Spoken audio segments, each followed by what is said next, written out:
Hello everyone, thank you for joining us today on landlordsjournal.com. Today we are talking about flipping houses. Some people think that those days are long gone and over. We talked today about how to do it and why those days are not necessarily over for 2011 and 2012. Thank you, enjoy the show. Hello America, welcome to landlordsjournal.com. We're in Rehoboth Beach, Delaware. And we've been enjoying a few days here and spending a lot of time talking about our strategies and for our company, and it's good to do that. It's good to be able to get away if you're able to, and not have any distractions, and be able to spend large chunks from time to time working on your strategies, your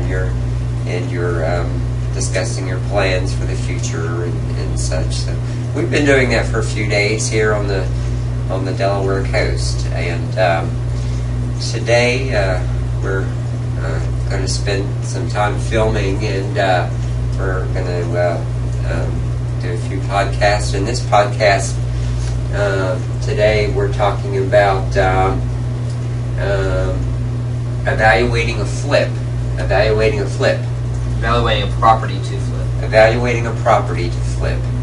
Now, this isn't a flip like Flipper does flips in the ocean out here. What is a flip? What is a flip? A flip is purchasing a property that you do not intend to live in, and you probably assume that you're going to have to do some rehab on it because you get it at a discount. That's what you're looking for. So you look for a property you can get at a discount, probably because there's something wrong with it. You repair it, spending as little money as possible, but you try to make it nice, and then you turn around and resell it to somebody that will move into the house. Usually that's kind of general. There's always people have different plans, for homes, but I think that's a very basic definition. Buy something at a discount, do some modifications, and sell it quickly. And for a lot of money. Quickly is a key. Yeah, because you have holding costs for each month. You have mortgage payments, you have holding costs, mortgage payments, interest payments, all the kind of stuff you have when you have a... Talk a little louder. I'm mad about that. You have all the holding costs of mortgage payments, what else? Taxes, insurance, all that kind of lawn thing. care. Lawn care is a big one. Utilities, yeah. We've learned utilities can eat you alive. Yeah, utilities really can eat you, big time. So all that adds up, in the winter. month by month by month. The most 5-star flip, a rare acrobatic feat in real estate, is to do the true flip of buying and selling the place at the same closing. A sandwich close? Right, Yes. sandwich close. Yes. John's kind of our resident expert on that. A sandwich close. You talked about that before. About what that would look like. It's a rare flower in the real estate garden, but it's hard to accomplish. You have to have all your ducks in a row for one thing. It's more for the seasoned professional, because number one, it's timing. You have to have your place ready to go and have the buyer ready to go, and you want both of them to come to the table, essentially the table, at the same time, so you're completing 2 back-to-back, transactions. I mean, literally at the same time. that'd be great, wouldn't it? That would be great. No holding costs. Exactly. There's no holding costs. Pay your attorney one time. Yeah. But that's tricky. That's tricky. I'd like to do that. We need to practice that. That's tricky. The true flip. We need to visualize that. And our sandwiches, maybe I'm making this up, it seems like some places it's not legal to do a sandwich. Or does that sound right to y'all? It seems like I've read where some places you can't do that. Like a state ordinance or something. You did mention that one time. I haven't read it. It depends on the state. Every state's different in what they allow with real estate, and some of them can be very different, we found out. And a lot of people don't know what they are, and they get kind of scared. It seems like In you a can't flip do like that that, for every state. I guess there's potential that somebody could do it that doesn't have a cent to their name, or something, Or maybe they don't buy it really, and sell it. they don't have true ownership of the property. That might be like the county or whatever wants to verify. Well, here's title or what something. here's what the hang up is on that. The hang up is when you actually do it without completing the first closing. What you're doing is you're taking a commission.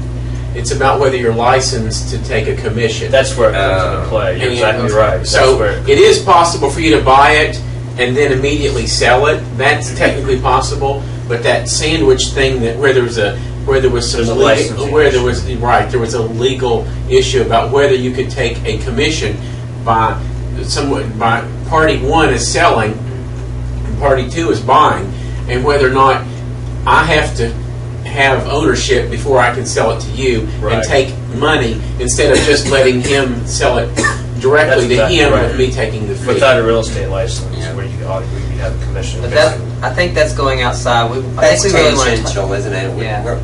We wanna really know want to how go. That's the Property advanced how to itself. level course. evaluate It's what? More of an advanced level course. Yeah. Right. And it's kind of outside our topic today Great for Slavic this Bridge or cast. something.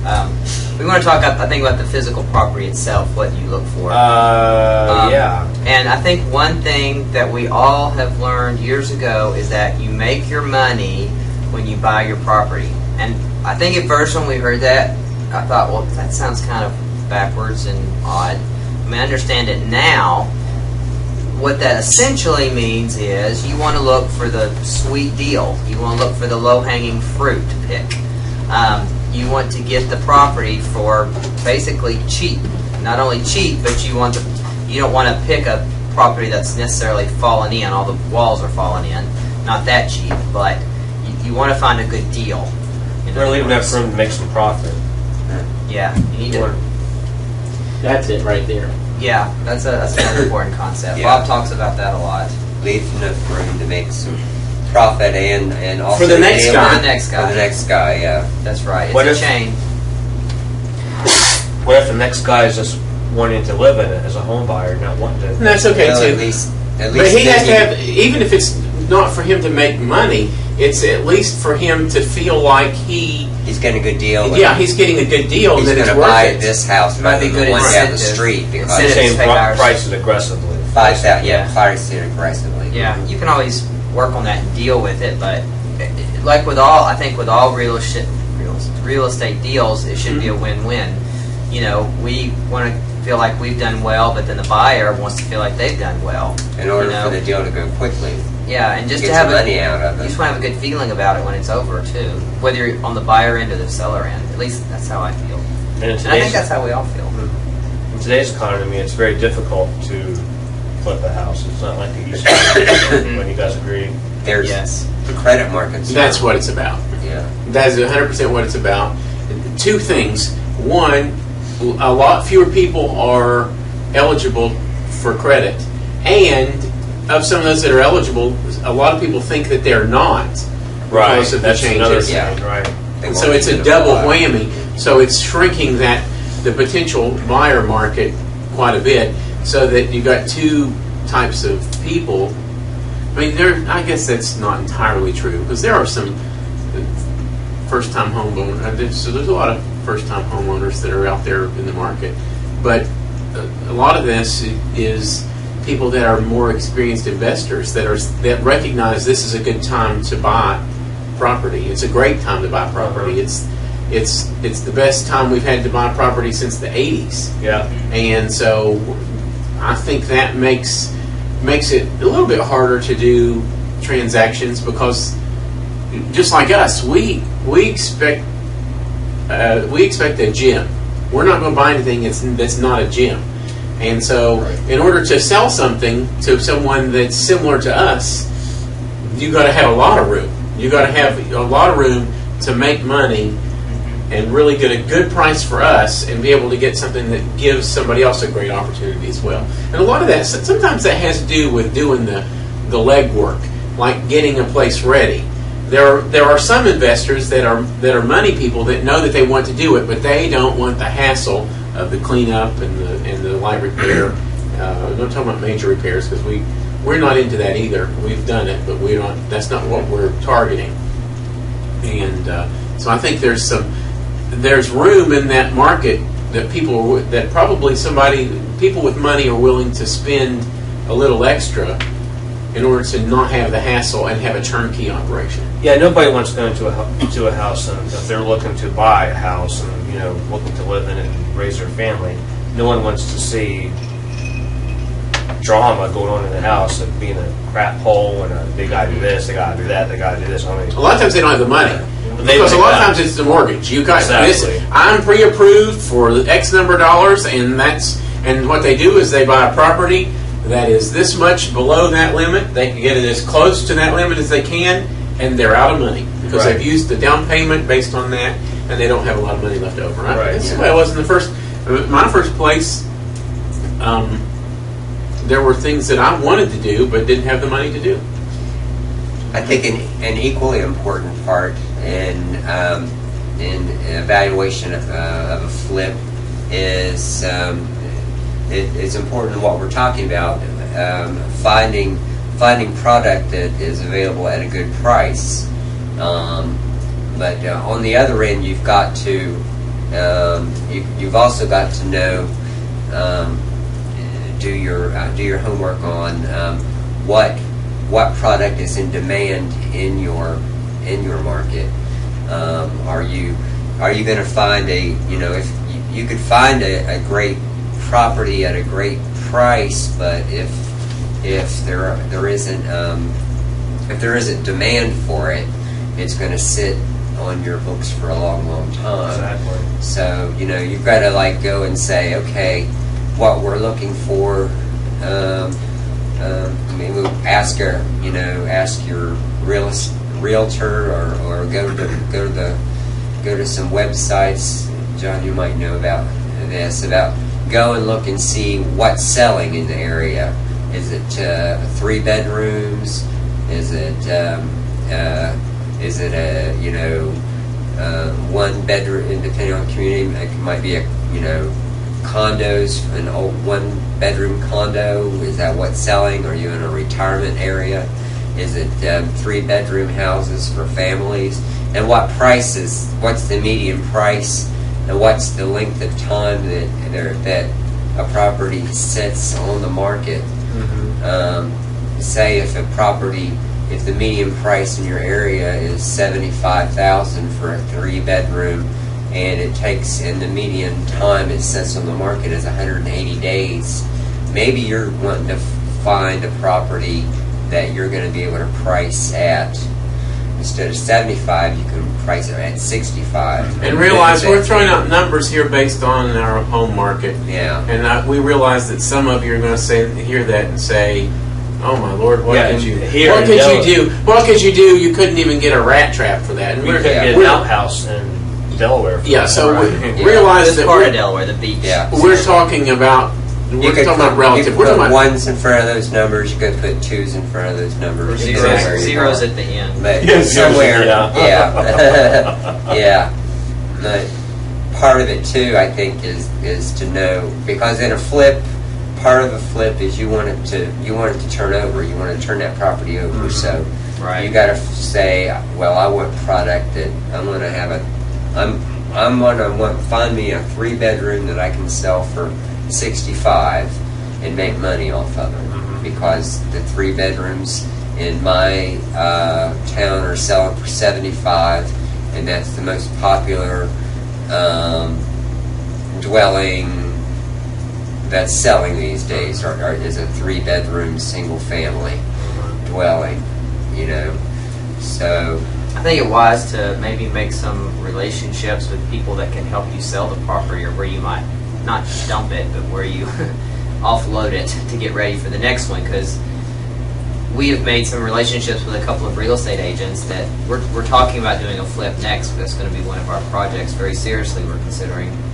So we're researching it, and we have some relationships that we've had for years with 2 or 3 real estate agents that will hopefully help us out with that. But you also could be creative. Other investors may also want to purchase a flip. It wouldn't be beyond the realm of possibility to find a duplex, fix it up, and flip it to another investor, who will then rent the place and make money off of it. And you do kind of the hard work and get the basics out of the way, and then they come in and take over a nice clean place, and they're ready to hit the ground running. And that's kind of That's what being called wholesaling is. wholesale. That's what Yeah, wholesaling that's what is, wholesaling basically. is. You go But in. it's still flip. You're It's selling It to is, investors. right. It's still a flip. But technically. and flipping, you like you said, in flipping you go and do some of the repairs yourself and flip it to the investor. But in wholesaling, you wouldn't do anything. You would Right. just say, hey, here's this house, and you can have it for You're $1,000 or $2,000. Yeah, like Your exactly. profit on it, your profit margin on flip is higher than a wholesale. Right, So that's a exactly. big difference. Exactly, it's a Your trade-off. percentage of profits. It's a will be trade-off. much And I wanted should to be mention the markets. I mean, the market will dictate how much profit you make too. I mean, in this area, which I would like to know how much money people made in flips here. I mean, the homes are in the hundreds of thousands of dollars. The most, 900. The cheapest we saw was $950, up to like $7 million. You take, the spread. If you're buying something for 6.5 and you're selling it for 7, there's a big $500,000 difference there. What is if you bought something for 6.5 and sold it for 7? But what's 7% of $7 billion? I mean, what is that like? That's almost 400. What is that? 490,000. So that's almost the whole. That's and real estate commission dues. Maybe it should just be a real estate. Plus to sell a house of that caliber. That's a different podcast. Yeah, exactly. To sell a house of that caliber, you're going to probably have to put in a lot of Yeah, nice stuff. I mean, the kind of it's a high end. very high. We're talking marble. We're talking. But then again, some of like these. I mean, this it's house possible. This house over here would look like just a house that. We have houses that look better than this one down here. The one that It got was pulled out? 800,000. I mean, really? It It was 9. It was it 800? $790, It was something like that. $890. And it was Was it $899? $800,000. That one was $899. It's $899. I'm not sure which one. Oh my lord. that Cape Red run in. Okay, it was. We completed. So it's $899,000, and we have houses that look nicer than that. It's Our- not even ours are not within walking distance of the beach. No, so they're it's not. location. Maybe we should install a beach. Location, There you go. location, There you location, go. location, location. If you exactly can't right. change the property, But maybe still, you for change the 900,000, you location. think it'd be right on. I mean, it's like, but still. But And it's plain. But it's very plain. It needs. And It looks like and a fixed the rental rubber. income on that is It's a horrible. fixed rubber. The horrible. They list the rental income on it, and it's only paying approximately 1/3 of the mortgage, not counting insurance and taxes. It's paying approximately 1/3 Yeah. of the mortgage, which is astonishing to us. We don't. I mean, I can't. I just fathom. wonder is that like somebody that they're living in it part of the year and they're renting it? Because we were This is told another that it podcast, often too. is not. It Yeah, often we're is getting not. off track. I'm This is sorry. another Well, yeah, it podcast. is another podcast. So That's the, it. But okay, evaluating a flip. So what if we saw a property? What does our ideal property look like that we walk into and say, "Aha, we're going to flip this sucker"?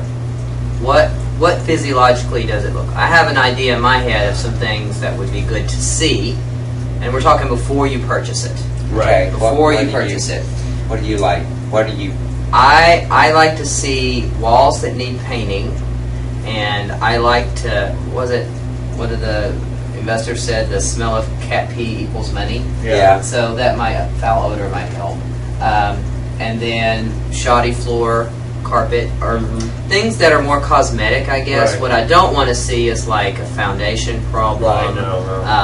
I want to see things that look bad, but it's cosmetic and can be easily fixed. Because a house can need painting and look awful, but you can slap a new coat of paint on there and it miraculously improves everything. Just like you maybe get the carpet cleaned or even replace it if you want to go that route.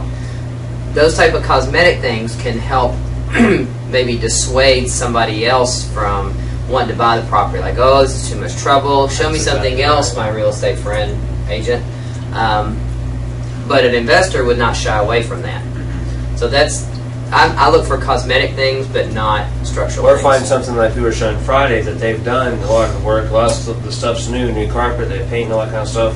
But they've come out and taken the air conditioner, the electric, the piping and all that kind of stuff. But for all intents and purposes, everything else is new windows. But there's something else there, like they've ripped out the air conditioner on both units. They've ripped out the wiring or whatever they steal to go resell, which is beyond me. I mean, I don't understand how that works, but and they've ripped all that up, but everything else is in place and intact, and you can see that there's, that it's trashed, and when you come in, no first-time homeowner is going to want to go in there and see that and go, oh, I love this place, let's buy it. It's going to be someone like us. It's going to be an investor. Because the bank doesn't. And I don't understand that.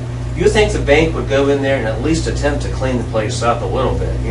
You would think that they would see that and say, hey, maybe we should just clean this place up a little bit. It would sell much better. I don't understand that either. But maybe they they should have a larger bank. Now I understand a small bank may not, but even a small bank should have a contact that they call somebody and say, hey, I need you to go and spend no more than $1,000 to at least get the junk out of it. Yeah. I mean, it's astonishing to me. The last foreclosure we bought, it had a bunch of crap in it. Like they just left it, like it was a rental that went bad. Like we've seen, let's say they go up and left, trashed the place, and that's it. Now we're going to sell it.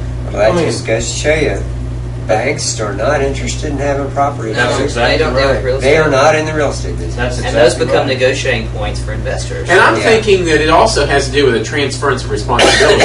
Yeah. The people that are responsible for selling it are not the people that are on the line for having the foreclosure. Probably. That's exactly right. I think that's what I'm saying. That's the left hand doesn't talk to the right hand kind of thing. Yeah. You're exactly right. I mean, there's a lot of Somebody else is already in trouble for the foreclosure. Yeah. That's getting off my back.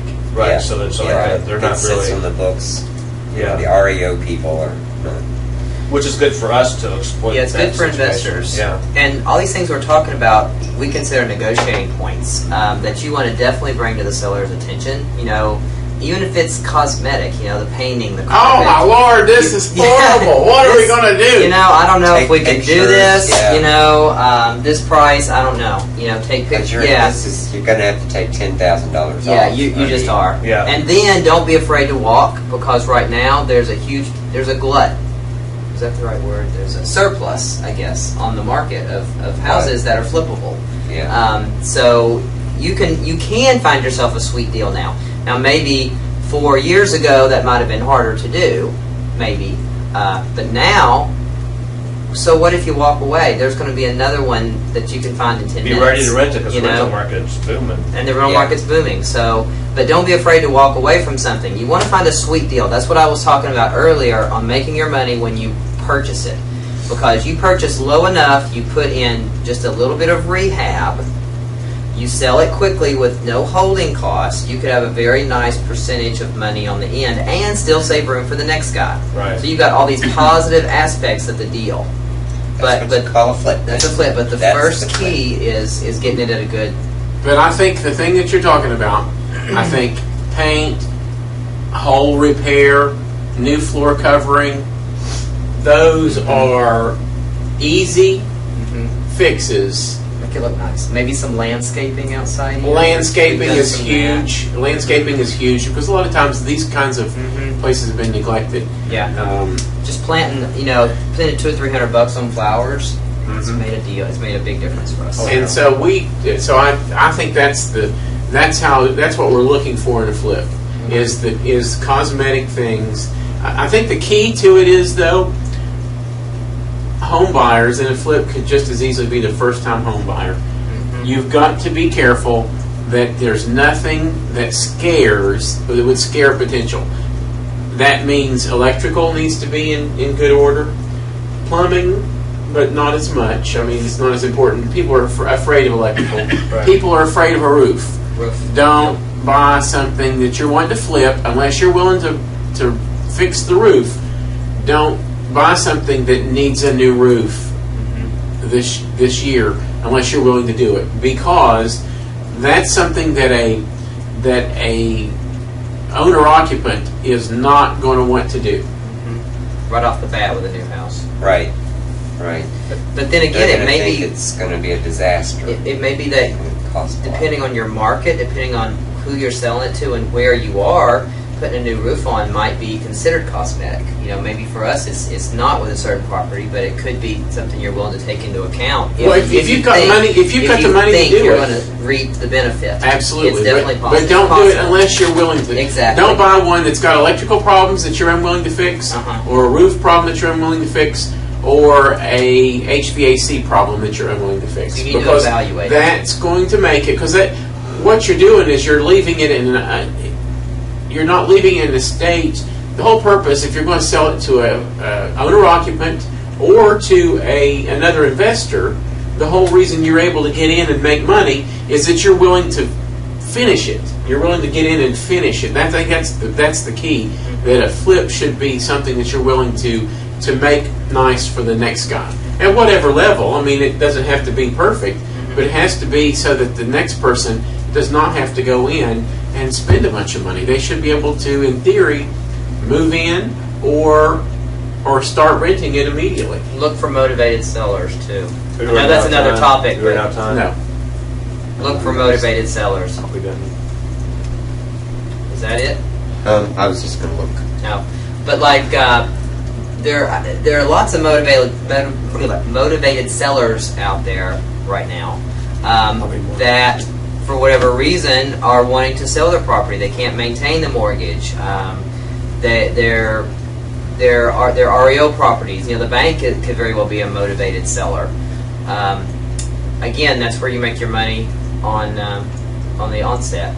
And also, going back to something you were saying, John, you know, it may be these days all it is with a good flip is cosmetics, because there's more and more houses on the market. You have so many more to choose from. Seems like there is more low-hanging fruit. You could probably find 10 homes. I mean, I'm just estimating here, but in our area, there's a lot where we live. There's just a lot of homes. It's just simply cosmetic. Now, granted, you have to turn that house over and sell it to somebody else to buy it. But like the house that we're looking at right now, there's not a whole lot wrong with it, you know. And I think that's probably more common now than it used to be. Is my opinion. WVU 17, Marshall 7. So, what? Anything else physically? Thoughts, you know, that we look for in a flip, or what? You just what want to you need find be prepared problems. for. The more problems it has, you know, maybe you can drive the price down enough to make. And that's the other thing. That's a great point. If you can identify enough problems, That's my drink. you can probably push it. You can probably push it down. You can make room. You can make room to make money. Right, and don't get trapped in a bidding war either. Don't assume that there's too much out there's there. a full price offer on this, and well, either you take it or leave it. Don't be a motivated seller. Do your Or numbers. buyer, Do not be a motivated buyer. Yeah. Do not be a motivated buyer. Yeah. Move on to the next one. There's too many out there. Don't be Move afraid on to walk. right. And that gives you power in negotiating, too. It does. If you feel empowered to walk, Yeah. you know, Tell them to sell it to them. of course, know when to walk. Yeah, exactly. Yeah, I hate to hear that. Oh, I've got other people lined up that are dying to buy this. That irritates and me. real estate Why are you agents- talking to me? Yeah, go ahead and Waste let my 'em. time. Exactly. Yeah, Exactly. I don't want to take your opportunity. Exactly. Go ahead and sell it. You better off. Exactly. Yeah.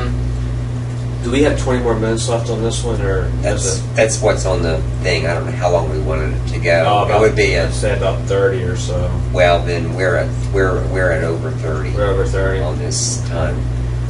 Well, let's wrap it up then. I think we were just trying to physically talk about what we look for in a flip, not necessarily how to do the flip or how to offload the flip with this one, right? Yeah, and Am I correct? We're talking physically. Yeah, in the future, I think maybe we could. Site visit.